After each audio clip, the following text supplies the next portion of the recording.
Entonces estamos en Números 33, 45 y les decía que los nombres en la Biblia son preciosísimos porque Dios los usa para enseñarnos nuestra madurez espiritual.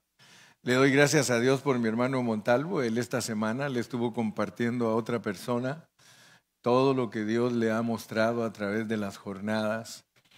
Y dice, hermano, lo desafié a ese hermano para que él entendiera lo que la Biblia enseña a través de las jornadas. En realidad las jornadas nos enseñan nuestra madurez espiritual. Y si ustedes se recuerdan, estuvimos hablando de que Dios a todos nosotros nos ve en 4 grados. O sea que todos los cristianos del mundo entero, Dios los ve en 4 grados.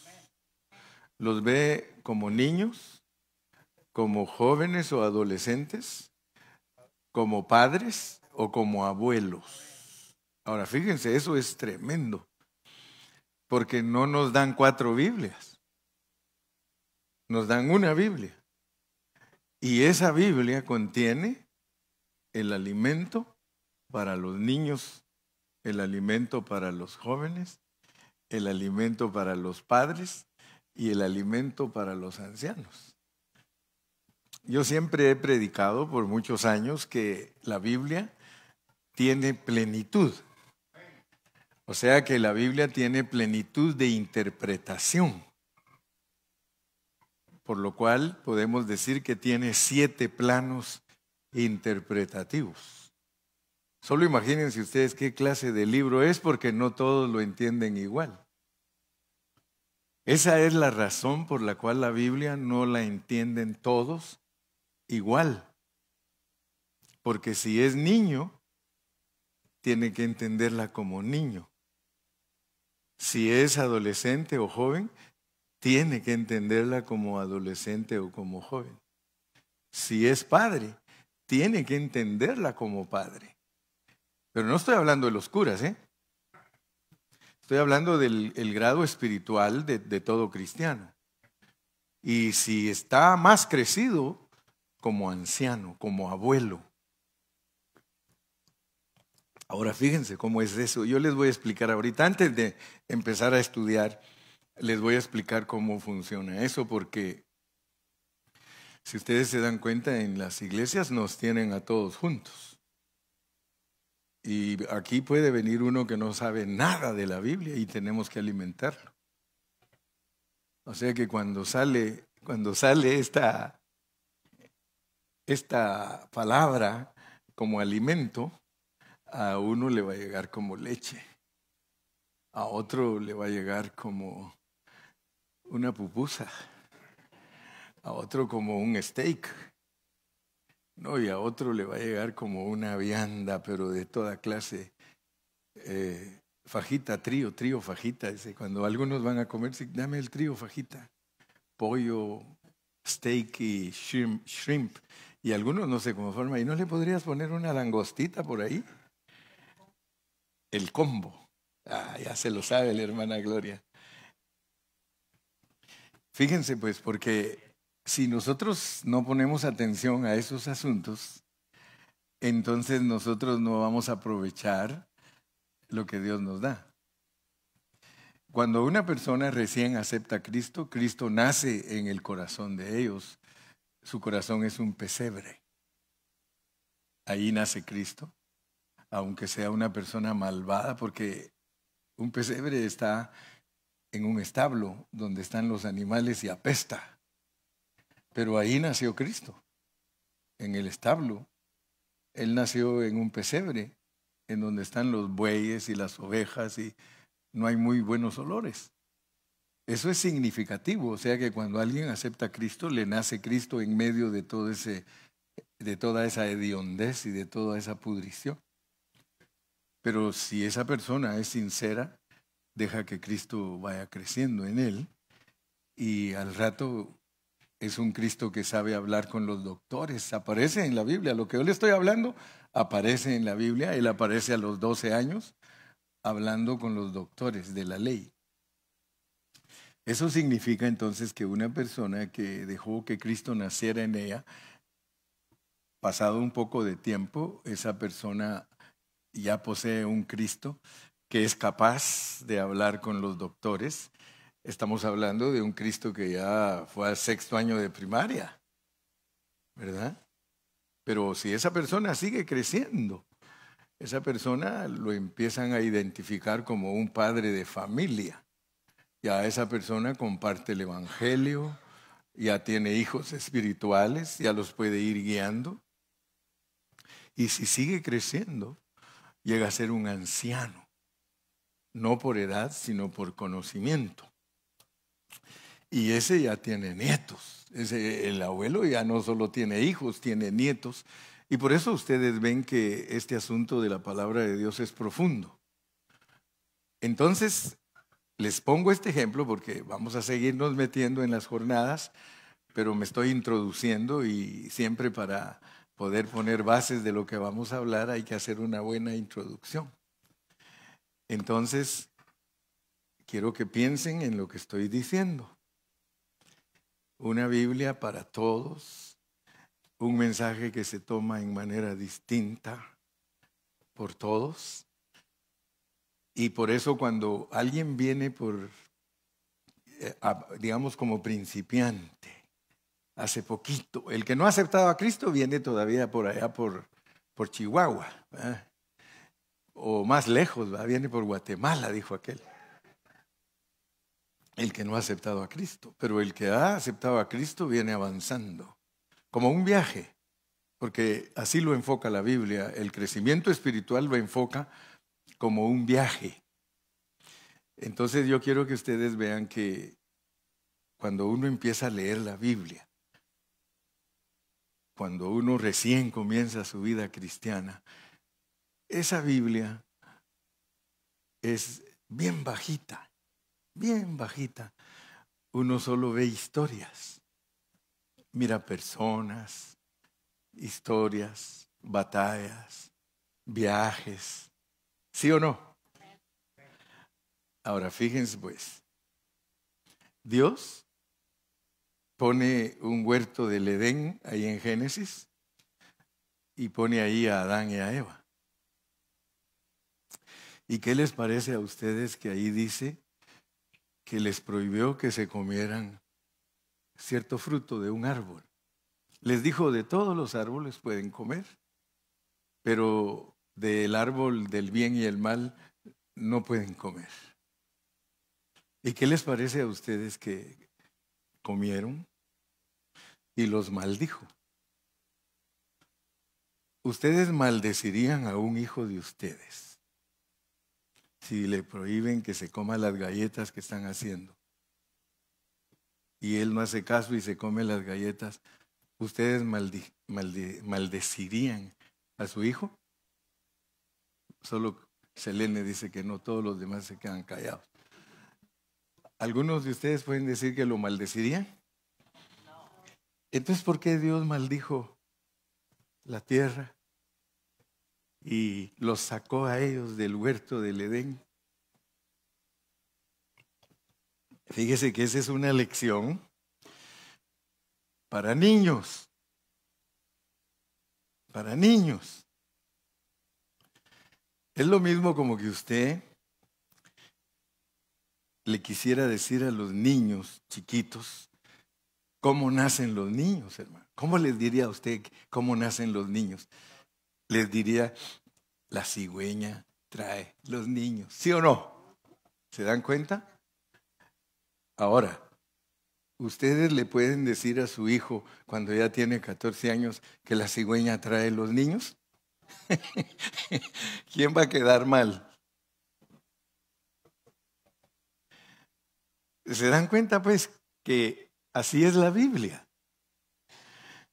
La Biblia, cuando alguien no sabe nada, cuando alguien es niño, le dice que Adán y Eva se comieron una manzana y que desobedecieron y que Dios los maldijo y los sacó del huerto del Edén. ¿Qué pasaría si ustedes a sus niñitos de 2 y 3 años les enseñaran cómo funciona un espermatozoide con un óvulo. Sería contraproducente, ¿verdad? Ustedes no le pueden decir a un niño chiquitito, pues fíjate que un esperma se mete en un óvulo y al meterse el esperma en el óvulo, ahí se desarrolla y se forma un feto y fíjate que el niño va a fruncir las cejas y se va a rascar la cabeza y va a decir, yo no entiendo qué es eso. No lo puede digerir. ¿Cuántos están comprendiendo lo que les estoy diciendo? Entonces, cuando ustedes son niños, ustedes solo alcanzan a ver a un Adán y a una Eva que se comen una manzana. Pero si ustedes crecen espiritualmente, ustedes ya no van a estar entretenidos en que la cigüeña trae los niños y que Santa Claus trae los regalos. Ustedes dicen, wait a minute. Dicen, bueno, ¿cómo es este asunto? ¿Qué es lo que Dios nos quiere enseñar? Entonces se dan cuenta, pues, que la Biblia funciona para todas las edades. La Biblia es para niños. Por eso es que ustedes ven que a todos los niños nos los llevamos para allá atrás, porque lo que voy a hablar no es para niños. Se supone que aquí se quedaron los adolescentes espiritualmente hablando y los padres y uno que otro abuelo. Pues ahí está Ramón, ¿verdad? Ahí está el Gilmar, dice, ay, es que siempre los uso a ellos de ilustración, ¿verdad? Pero, ahí estás vos, me dijo aquel. ¿Y vos qué? Dice, ahí estás vos. Bueno, el asunto es de que la carga del hermano Gilberto es que usted aprenda esas cosas. Entonces usted de esa manera puede darse cuenta que la mayoría de las iglesias son guarderías. Pero cuando alguien viene aquí se da cuenta y dice, esta iglesia, ¿qué? Pues si usted no ha madurado espiritualmente, usted no entiende nada aquí. Pero bienvenido de todas maneras, porque no lo podemos echar fuera. Lo que le pedimos a Dios es que siga viniendo para que agarre la onda. Porque si vino hoy y viene dentro de 3 años otra vez, dan ganas de sacarlo a patadas, en vez de decirle bienvenido, porque esto es para gente responsable. Esto es para gente que tiene un corazón para Dios. Por eso usted va a ver que solo permanecen aquellos que de verdad quieren agradar a Dios. A Luis le da risa porque híjole, ya me tiró una. A mí esa es la primera que me cae a mí. Se agachó y se hizo así. Cae en las piedras, ¿verdad? Entonces, es muy importante que usted conozca la diferencia entre niños, jóvenes, padres y ancianos. Y nosotros podemos leer en la Biblia lo que le dijo Jesús a los fariseos. A ellos les dijo que ellos eran maestros de niños. ¿Sí o no? Pónganme el texto ahí, maestros de niños. Maestro de niños. Eso lo dijo Pablo. Dijo que esos hombres que se creían mucho, porque eran doctores. Eran doctores. Esos que él habló con ellos cuando él tenía 12 años. Esos eran doctores principales. Maestro de niños, pon y ahí te va a tirar el versículo. Vamos a ver si es cierto.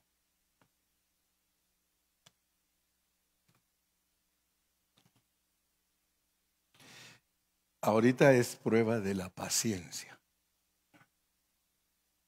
Aquí hasta eso nos prueban. La patience. ¿Sí lo estás buscando? Maestro de niños. ¿Cuál? Marcos, ya primero lo encontró el teléfono idóneo. Marcos 10:13 dice.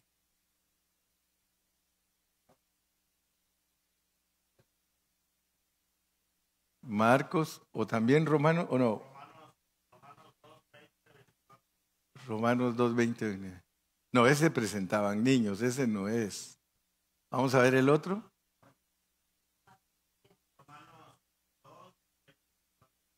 Ahí está. Ese sí es.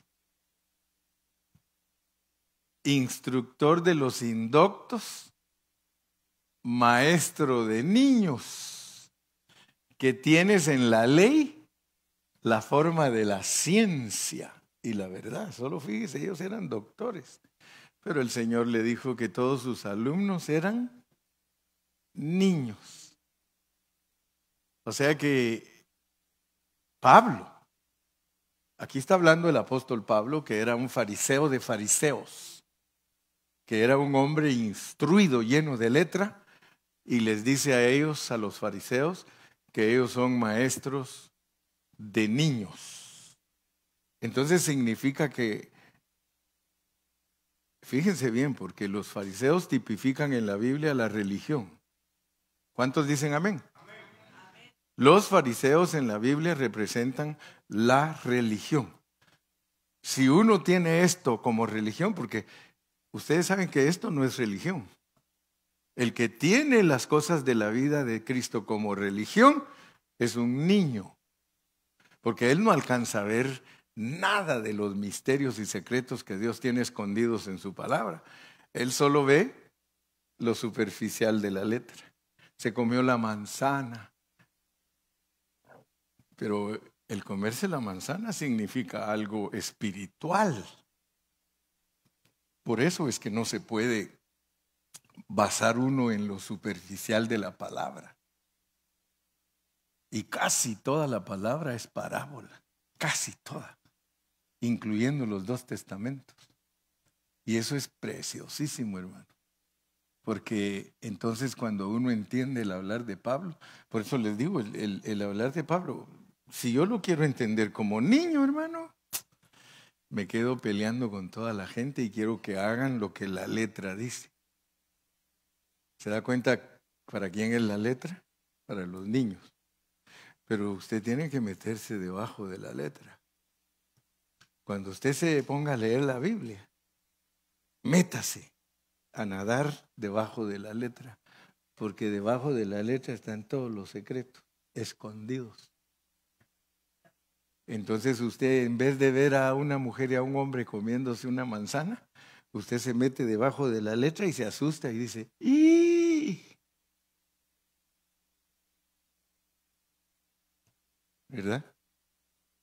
Porque resulta que Dios en su palabra revela cosas bien profundas. Por ejemplo, dice que Caín es hijo del diablo y no que es hijo de Eva, pues. Dice la Biblia claramente que Caín es hijo del diablo. ¿Y por medio de quién nació? De Eva. O sea que Eva dice que es la madre de todos los vivientes. Entonces, ¿qué haría Eva para que le naciera uno que no viene de Dios? ¿Qué haría? Yo digo que andaba en yugo desigual. Usted tiene que estudiar la Biblia, hermano. Porque usted tiene que saber que, tal vez aquí no, porque aquí muchos, los hijos del diablo, bueno, que a veces sí se atreven a estar con nosotros los hijos del diablo. No se lo digo porque usted vino. Yo no lo estoy diciendo porque se puede ofender a alguien, ¿verdad? Pero mejor saquémoslo de aquí, de este cuarto, y vayamos allá afuera. ¿Usted no sabe si un vecino que vive allá a la par de usted es un hijo del diablo? Usted no sabe. Usted como humano vive aquí. De la manera que uno descubre que vive en medio de hijos del diablo es cuando mañana amanecen los apartamentos llenos de patrullas y le dicen que el que vivía a tres puertas de usted, que mató a su esposa y a sus 3 hijos. Eso no lo puede hacer un hijo de Dios, hermano. Eso tiene que ser un hijo del diablo, hermano. ¿O no lo cree lo que estoy predicando? Hasta entonces usted se da cuenta que no toda la gente es simiente de Dios. Porque la gente dice, todos somos hijos de Dios. Ese alacrán y esa rana y ese sapo son hijos de Dios.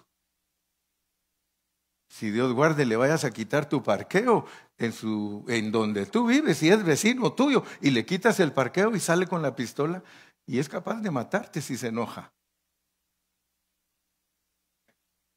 O sea que nosotros vivimos aquí en la tierra en medio de la simiente del diablo. Y dele gloria a Dios si usted es simiente de Dios, porque usted sabe quién es usted. Todos nosotros sabemos quiénes somos. Usted sabe si usted es un hijo de Dios o es un hijo del diablo. Si usted es un hijo de Dios, busca las cosas de Dios. Pero el que no busca las cosas de Dios, yo lo dudo que sea hijo de Dios. Porque la Biblia no va a registrar cosas solo por registrar. Entonces es preciso que nosotros no solamente nos conformemos a leer la letra de la Biblia, sino a entender los secretos que Dios nos ha escondido ahí. Mire lo que dice Proverbios 25:2. Proverbios 25:2. Gloria de Dios es encubrir un asunto. ¿Por qué creen ustedes que Dios es glorioso? Porque Él escribe una Biblia, bla, bla, bla, bla, bla, bla, bla, bla, bla, bla, bla, y esconde hasta que una persona lo escudriña. Entonces lo va a ir discerniendo. Gloria de Dios es encubrir un asunto, pero honra de rey. Usted lo ve Dios como rey si usted escudriña. Bendito Dios. Así que aquí puros reyes porque escudriñamos. Aquí puros reyes, hermano. Bienvenido a la reunión de los reyes, el que escudriña. Ahora el que vive como puerquito que solo para abajo. Mira, ¿alguna vez ha visto usted un puerquito viendo para el cielo? No puede, ¿vale? Sí, el pescuecito no le alcanza. Entonces, gloria de Dios es encubrir un asunto, pero honra de rey, escudriñarlo. Entonces Dios escribió la Biblia y escondió todo. Eso lo hace a Él glorioso. Usted puede leer y le preguntan, ¿y qué ves? Si usted no ejercita su espíritu, dice, no veo nada. Vuélvelo a leer. ¿Qué ves? No veo nada. ¿Que no ves nada? Pero si usted sí ve y usted le explica a él o a ella, puede empezar a ver. Porque nosotros tenemos que guiar a los ciegos, pero no siendo ciegos nosotros. Dice que un ciego no puede guiar a otro ciego. Pero si usted no está ciego, usted puede guiar a un ciego. ¿Sí? Están muy calladitos ustedes. Gracias a Dios, así bravo. Estamos comiendo, hombre.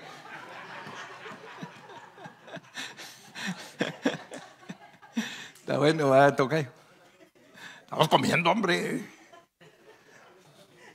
Así me gusta, hermano, que agarremos todos el rollo.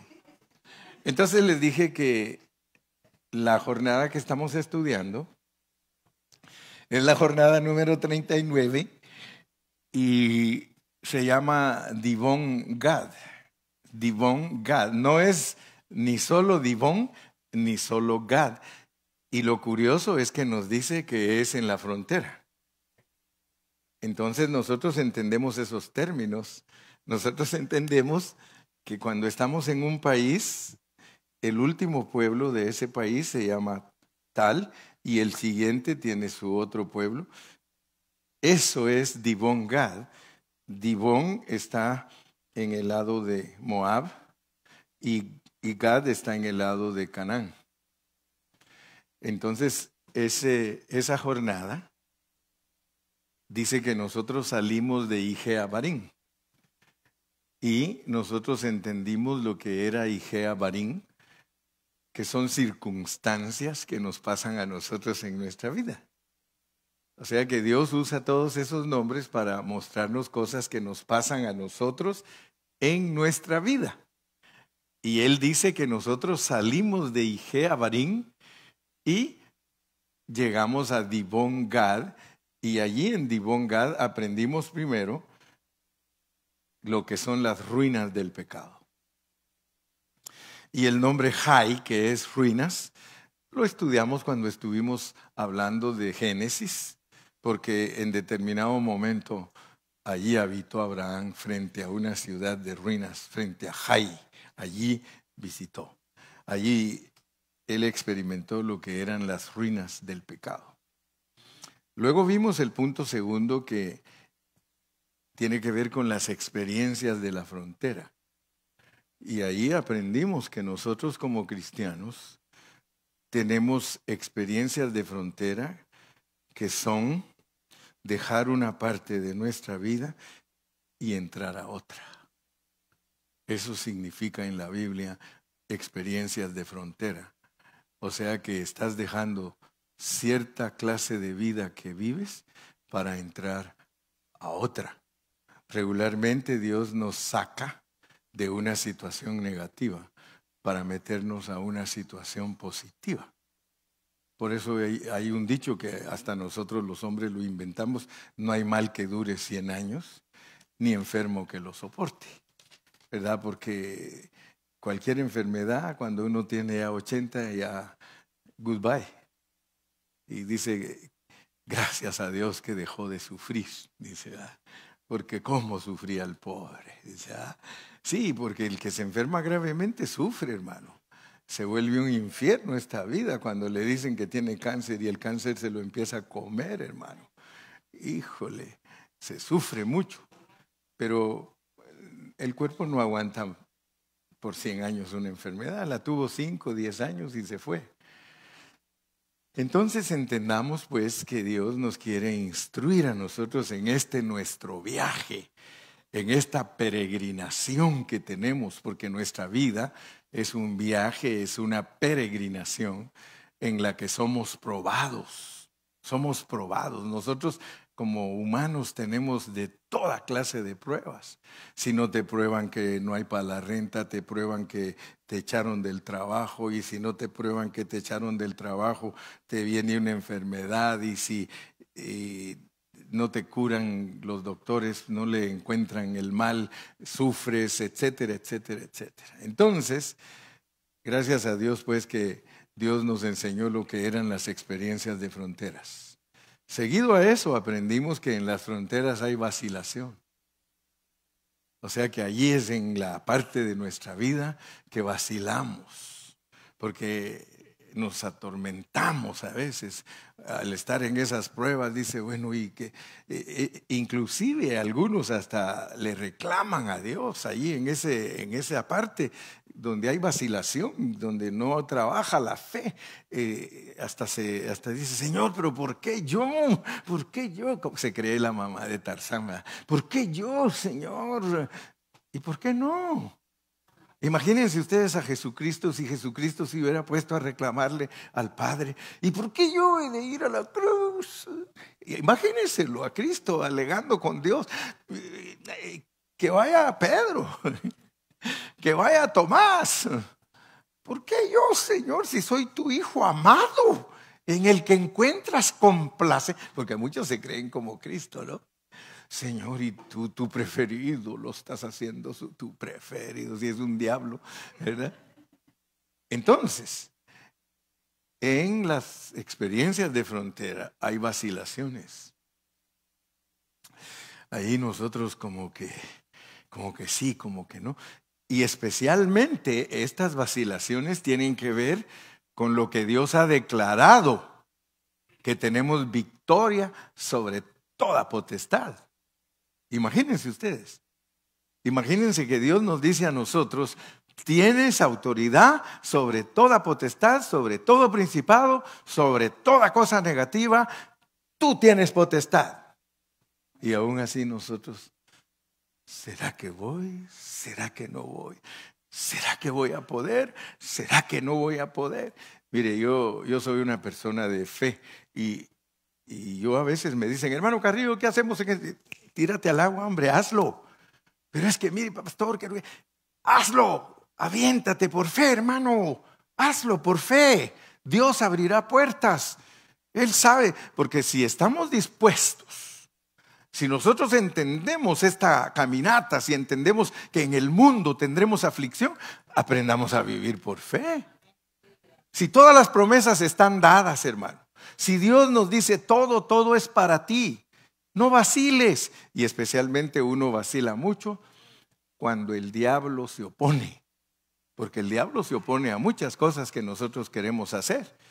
Por un lado tenemos al diablo, por otro lado tenemos la debilidad nuestra, porque nosotros somos carne.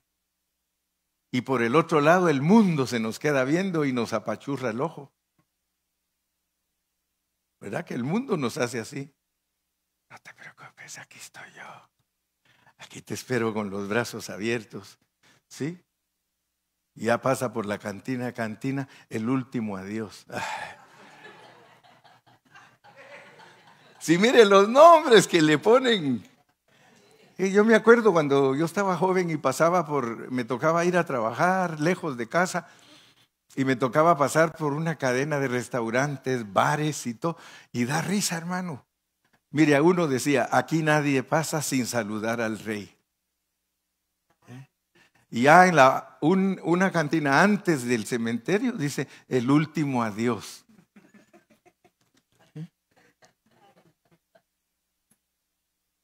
Dice cantina, copa tras copa. ¿Sí? Cantina, aquí lloran los valientes. No, si el mundo es bueno para poner títulos. Mire cómo le pone a las novelas. ¿Sí? ¿Sí? 2 mujeres, un destino.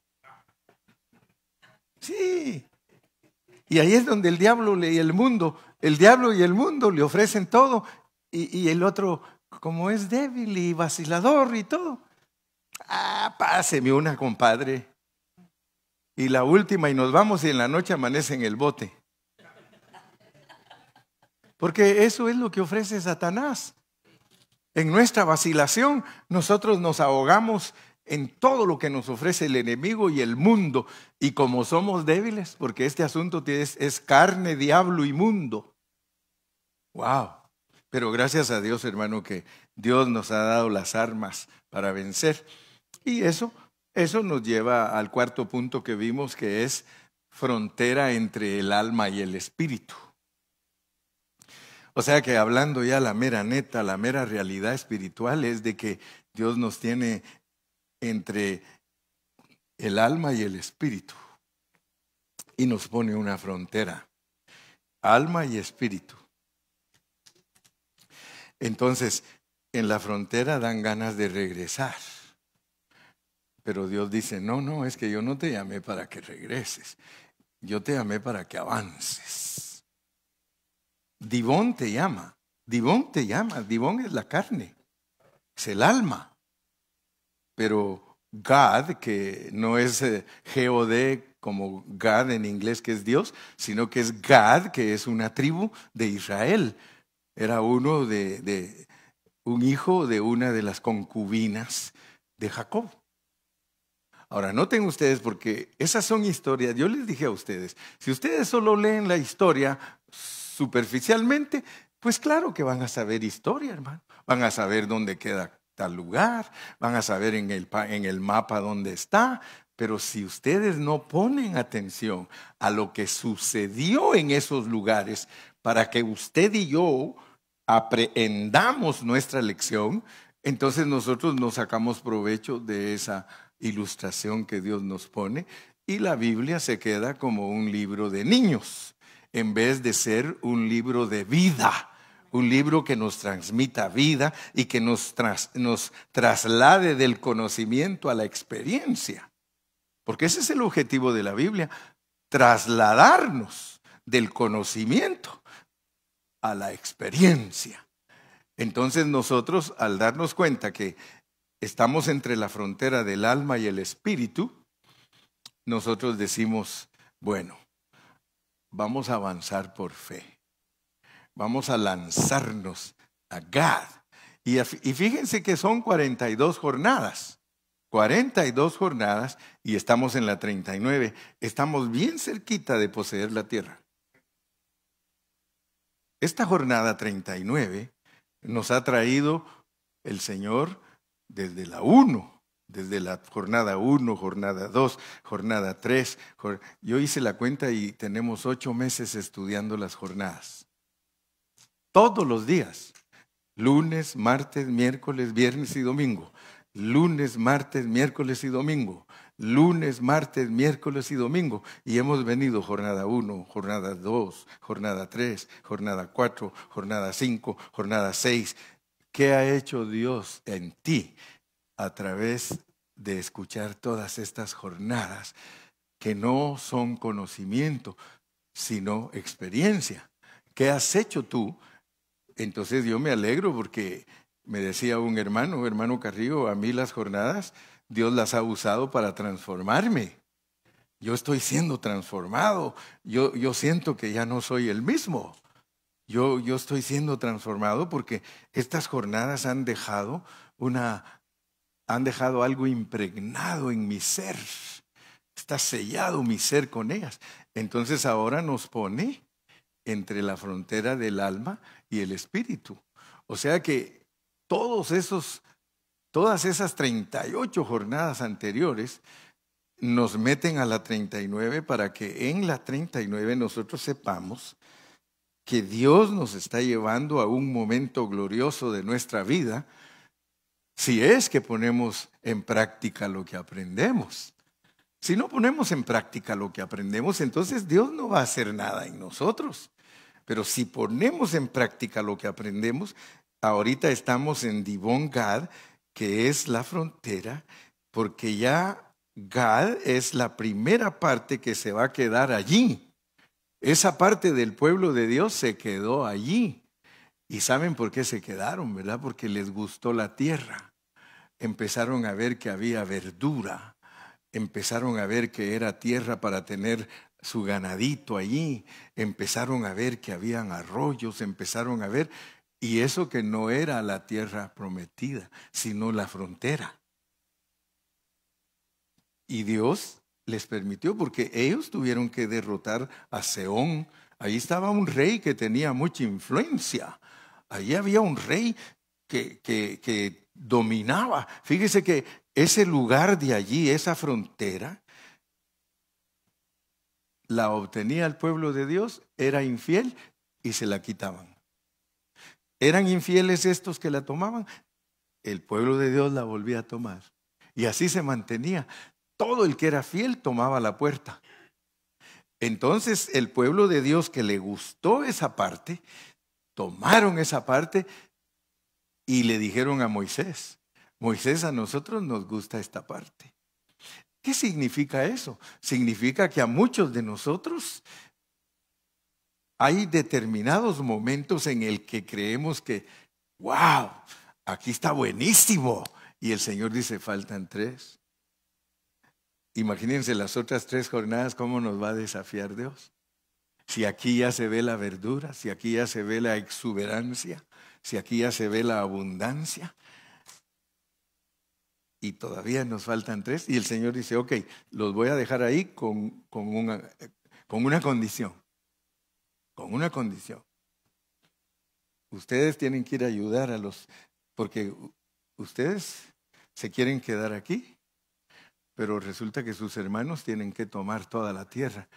Y Dios dice, that's okay, if you want to stay here, that's okay. If you want to stay in this situation. O sea que ya de aquí en adelante Dios tolera el que se quiera quedar, porque parece como que de aquí en adelante el que logre el objetivo es vencedor. Pero hay condiciones. Tienen que ir a acompañar a sus hermanos a que venzan a los enemigos que están allá. Ahora yo les digo, háganse una pregunta. ¿Por qué la tierra que el pueblo de Israel tenía que tomar estaba llena de enemigos? Si esa tierra representa a Cristo. Fíjese, esa tierra que se llama Canaán, que tenían que poseer ellos, estaba llena de enemigos y Dios dijo, yo ya se las di a ustedes, pero tienen que matar a todos los que viven ahí. Es como que nos dijeran aquí, les regalamos México, pero maten a todos los mexicanos. Imagínense, así le entregó Dios la tierra a los israelitas. Les dijo, es de ustedes toda la tierra, pero tienen que matar a todos los que viven ahí porque son enemigos de ustedes. ¿Y qué hicieron? Eso. Mataron a todos los enemigos. Nosotros no entendemos por qué Dios cuando quiere desaparecer. Bueno, sí entendemos. Sí entendemos porque esta jornada nos ha ayudado a entender que por un lado Él madura la iniquidad y por el otro lado Él madura a la gente que es de Él. Y cuando madura a la iniquidad es cuando hace que la gente de ese pueblo sea malísima. Fíjense la función que tiene Dios, porque muchos no entienden a Dios. Muchos solo se quejan y dicen, no, ya en mi pueblo no se puede. Ya está dominado por los narcos. ¿Usted sabe lo que está haciendo Dios con los narcos? Los está dejando que maduren hasta que se vuelvan lo más malvado que sea. Y cuando ya llegan al colmo de su iniquidad, Él los destruye. No vayan a creer ustedes que en los gobiernos se quedan impunes las cosas, pero delante de Dios nadie se queda impune, hermano. Nadie. Si estuviéramos allá en el rancho le diría, Naiden, hermano. Naiden se queda sin ser juzgado. Entonces, gracias a Dios que estamos aprendiendo todo esto, porque Dios a nosotros nos va a usar. Muchos no saben que como cristianos Dios los quiere hacer vencedores para usarlos para destruir a sus enemigos. Ahorita no podemos pelear con nadie, porque ahorita en esta época tenemos que amar aún a nuestros enemigos. Pero cuando Dios nos glorifique a nosotros los cristianos, va a salir el coraje que tenemos. Va a salir la casta. Usted sabe que cuando Dios nos glorifique todos somos soldados y que todos junto con Él vamos a ser el ejército de Dios para derrotar a todos sus enemigos. Yo no sé si usted lo sabe, pero Dios no puede usar a nadie para castigar a otros si ese no es obediente. O sea que aquí hablando humanamente, desobedientes matan a desobedientes. Pero cuando Cristo establezca su reino, Él no va a usar desobedientes para matar desobedientes. Él va a usar obedientes para matar a todos los desobedientes. Cuando tú oyes que hay casos aquí en la tierra tan macabros y tú ves la maldad de la gente, ¿acaso no por dentro dices, ay, si yo tuviera poder? Y el Señor dice, momento, espérate, no es tiempo todavía, no es tiempo. Pero Dios nos va a usar a nosotros, si somos obedientes nosotros. Él nos va a usar para castigar a todos los desobedientes. Dice que vamos a juzgar aún a los ángeles. Vamos a juzgar aún a los ángeles caídos, hermano. Mucho más a los humanos hijos del diablo. Ustedes leen en Apocalipsis y los mártires a los que mataron esos malvados por ser cristianos, ellos resucitan y dicen, Señor, ¿hasta cuándo no vengarás la sangre de tus siervos? ¿Y qué les dice el Señor? Tengan su vestidura, ya resucitaron, espérense un poquito de tiempo, porque todavía faltan compañeros de ustedes que tienen que morir. Qué esperanza, ¿verdad? Para los que no se quieren morir, pues. Porque va a venir el tiempo que nos van a querer matar por ser cristianos, hermano. Ahorita todo está bonito, hermano. Mire, nos podemos reunir, qué alegre y todo. Pero cuando se levante el anticristo y que diga todo el que no se hinque a mí y no me obedezca a mí, no puede comprar ni puede vender, que escoja su castigo. ¿Quiere morirse de hambre? ¿Quiere morirse de un balazo? ¿Quiere morirse sirviendo en una cárcel? Y luego, la última, ¿cuál es? 4 cosas da. Escoge la que quiera. Decapitado, Entonces allá se va a saber quién es quién, ¿verdad? Porque, no, mire, es que a mí era mi mujer la que me llevaba a la fuerza a la iglesia. Yo, la mera verdad es que a sus órdenes, mi general. No, hermano. Nunca se me olvida a mí. Mire, en Nicaragua, cuando estuvo la guerrilla, ¿te acuerdas tú que había guerrilla fuerte en Nicaragua? En Nicaragua llegaron unos soldadotes así grandotes como Dair, mire. Ponte de pie, Dair, para que miren qué tamaño tienes, por favor. Sí, que te miren, nicaragüense, mire. Y este está un poco desnutrido, a la par de esos, ¿verdad que sí tú? No, si él sabe que hay unos soldadotes, mire, pero así fuertes. Y ellos llegaron a donde estaban unas hermanas en la iglesia, estaban ahí.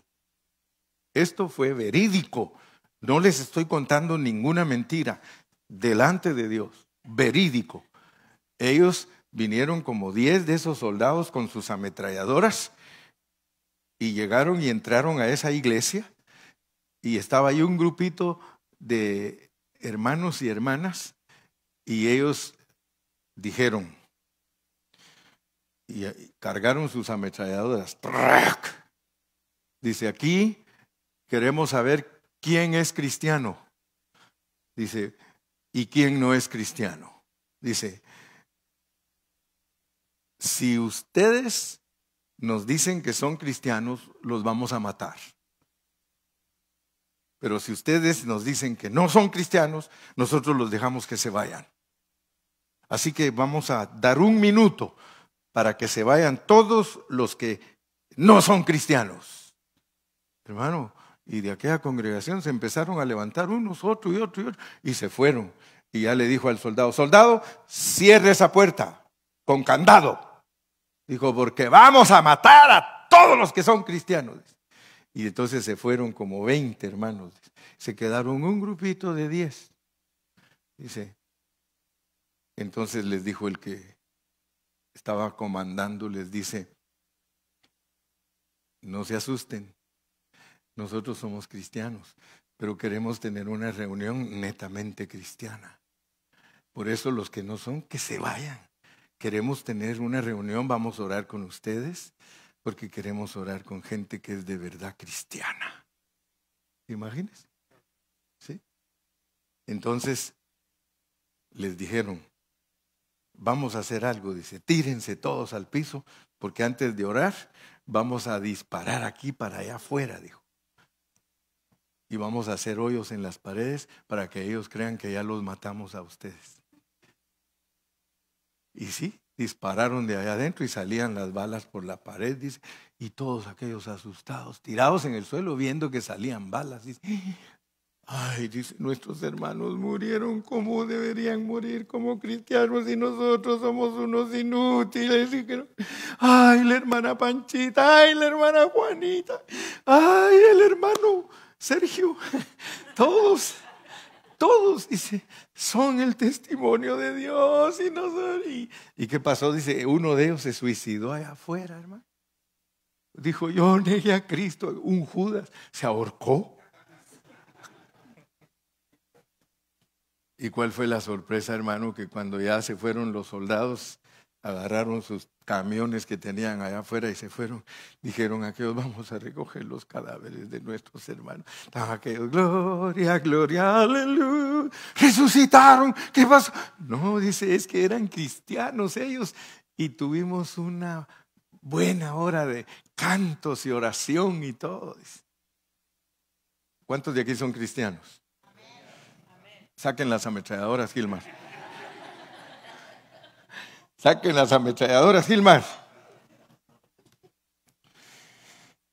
Bueno, ¿qué horas son?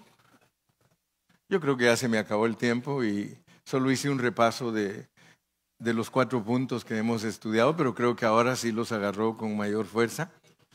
Si Dios nos da vida, mañana en el Facebook, si usted quiere oír la continuación del mensaje, mañana seguimos con el punto número 5, que es refugio en la fidelidad. Refugio en la fidelidad. Ese sería nuestro próximo punto, refugio en la fidelidad. O sea que si nosotros somos fieles, nosotros encontramos el refugio de Dios. Refugio en la fidelidad. O sea que Dios tiene un refugio para nosotros y nos vamos a dar cuenta que Él mandó que se levantaran ciudades para que se refugiaran todos los que son fieles. Amén. Padre Celestial, te damos gracias en esta mañana por la bendición que nos das de poder escuchar tu palabra. Gracias por todos los hermanos y amigos que están aquí presentes. Gracias que nos diste la bendición, Señor, de estudiar un ratito tu palabra, que salimos de Igea Barín para acampar en Dibón Gad. Gracias que ahora hemos entendido con claridad la experiencia de Dibón Gad, que es salir del alma para refugiarnos en nuestro espíritu. A veces hemos hablado, Señor, de que nuestro espíritu debe de extenderse hasta nuestra alma, pero la realidad es que es más elevado que nuestra alma busque el refugio de nuestro espíritu en vez de estar esperando que el espíritu se extienda a el alma. Es mejor crucificar el alma, y un alma crucificada es como el hombre que saca bandera blanca y se rinde y te dice: Señor, me rindo a ti. Ayúdanos a entender que Dibón Gad es una frontera donde hay rendición, que nos rindamos a ti, Señor. Padre, gracias. Y el pueblo de Dios dice: amén.